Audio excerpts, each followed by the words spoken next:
ما ننسخ من آية أو ننسها نأت بخير منها أو مثلها ألم تعلم أن الله على كل شيء قدير۔ ترجمہ: جب ہم کوئی آیت منسوخ کرتے ہیں یا لوگوں کو بھلا دیتے ہیں تو اس سے بہتر یا اس جیسی اور آیت لے آتے ہیں۔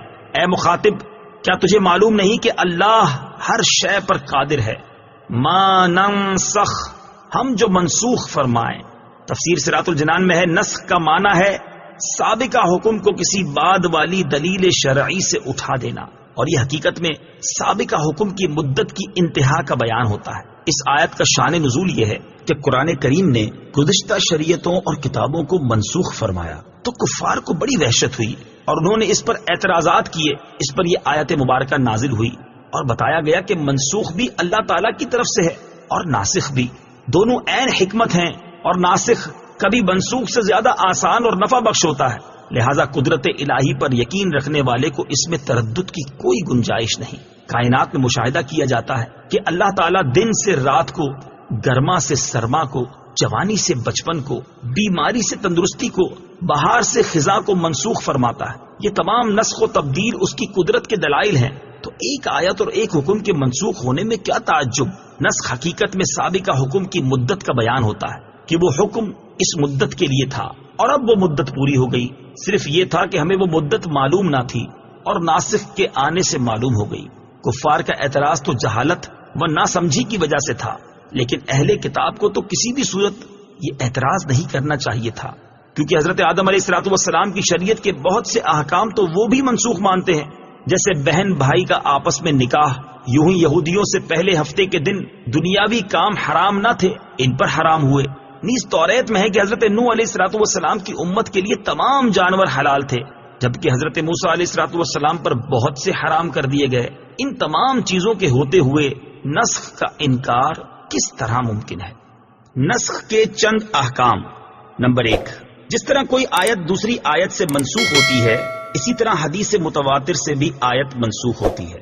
نمبر 2، کبھی صرف تلاوت منسوخ ہوتی ہے اور کبھی صرف حکم منسوخ ہوتا ہے، اور کبھی تلاوت و حکم دونوں منسوخ ہوتے ہیں۔ بہقی شریف میں ہے کہ ایک انصاری صحابی رات کو تہجد کے لیے اٹھے اور سورہ فاتحہ کے بعد جو سورت ہمیشہ پڑھا کرتے تھے اس کو پڑھنا چاہا، لیکن وہ بالکل یاد نہ آئی اور سوائے بسم اللہ کے کچھ نہ پڑھ سکے۔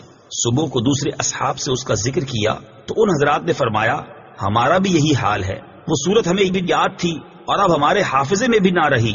سب نے بارگاہ رسالت میں واقعہ عرض کیا تو حضور پرنور صلی اللہ تعالی علیہ وآلہ وسلم نے فرمایا آج رات وہ سورت اٹھا لی گئی، اس کے حکم و تلاوت دونوں منسوخ ہوئے، جن کاغذوں پر وہ لکھی گئی تھی ان پر نقش تک باقی نہ رہے۔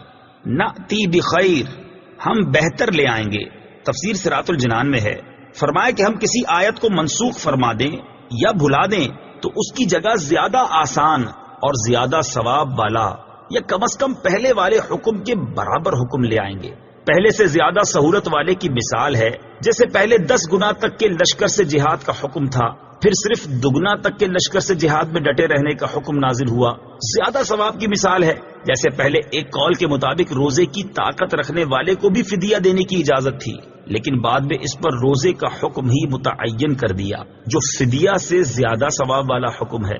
سہولت میں برابر کے حکم کی مثال ہے جیسے بیت المقدس سے پھیر کر خانہ کعبہ کو قبلہ بنا دیا گیا، حالانکہ دونوں کی طرف منہ کر کے نماز پڑھنے میں برابر درجے کی سہولت ہے۔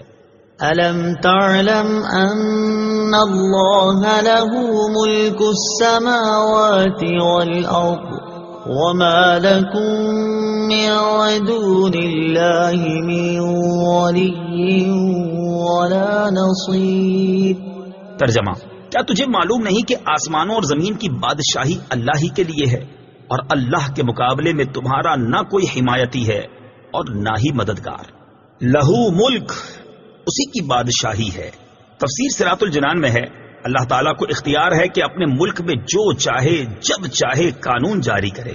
جب کائنات میں تبدیلی ہوتی رہتی ہے، دن جاتا ہے رات آتی ہے اور سارے جہان میں ہر طرح تبدیلی ہوتی رہتی ہے، تو شرعی قانون میں بھی تبدیلی ہو سکتی ہے اور یہ تبدیلی مخلوق کی مصلحت کی وجہ سے ہے. من دون اللہ، اللہ کے مقابلے میں. تفسیر صراط الجنان میں ہے اللہ تعالیٰ کے مقابلے میں کوئی کسی کی مدد نہیں کر سکتا. ہاں، اللہ تعالیٰ کی اجازت اور اختیار دینے سے مدد ہو سکتی ہے. قرآن و حدیث میں اس کی کئی مثالیں موجود ہیں، جیسے حضرت عیسیٰ علیہ الصلوۃ والسلام بیماروں، کوڑیوں اور نابیناؤں کی مدد کرتے تھے. فرشتوں نے غزوہ بدر اور غزوہ حنین میں مسلمانوں کی مدد کی.